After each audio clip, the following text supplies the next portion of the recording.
Welcome to the lecture about security in operating systems. You can find here the reading instructions for this lecture. Most of the material is covered in these slides, while other parts are for you to read directly from the book. We are going to begin this lecture with an introduction and overview of what security is in the context of operating systems. We will then cover the topic of protection domains and have a look at both access control lists and capabilities. We will then discuss authentication and finally cover a well-known way of exploiting software bugs, buffer overflow attacks. Let's start with our overview.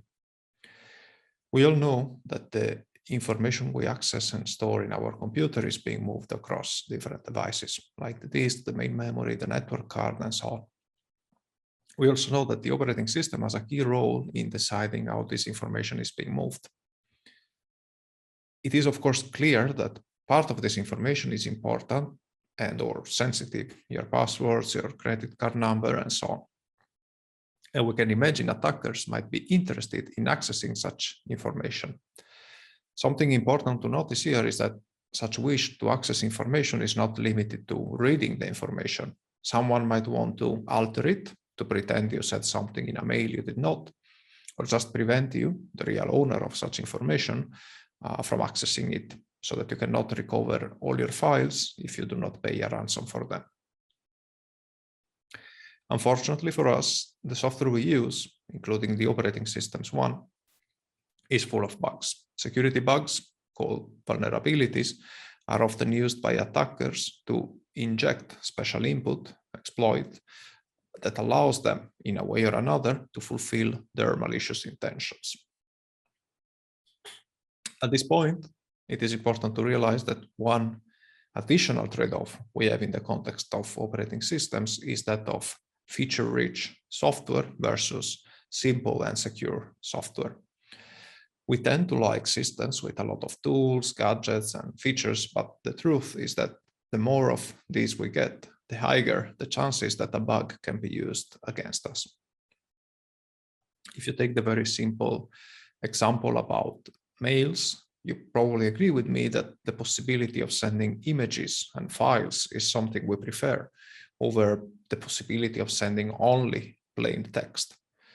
But we have to acknowledge that it is hard for the attacker to gain control of a system through simple text, while it is significantly easier if executable files can be shared via mail. At this point, I want to stress that the topic of security is a very broad and complicated one, and this lecture does not aim at covering all aspects of it, of course.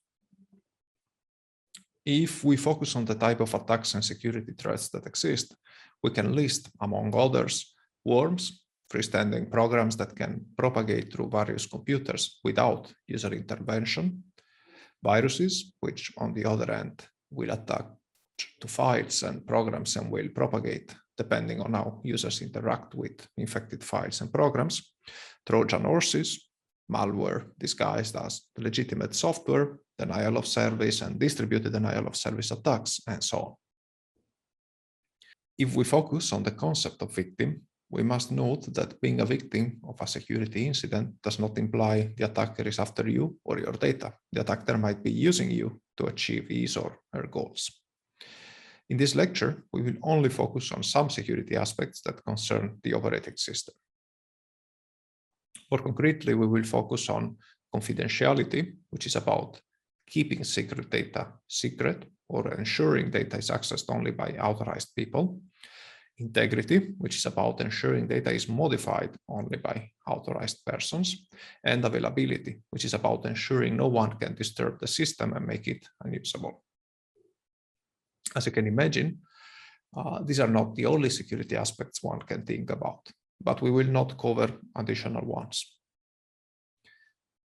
Something worth mentioning here is that we often hear the term hacker used to refer to malicious attackers. In reality, a hacker only refers to someone with excellent programming skills. We can differentiate between white hats who try to attack a system and develop security tools to make such a system more secure, and black hats who, on the other hand, use the same tools hence the expression dual use with malicious intentions. It is also worth mentioning that attacks can be classified along different dimensions. They could be differentiated between passive and active ones, for instance. In practice, there is no silver bullet to handle all security aspects. We usually end up using a combination of various techniques, including cryptography, software hardening, which we will cover later, and even more. Intel SGX is an interesting example of a recent approach, which is currently a hot research topic.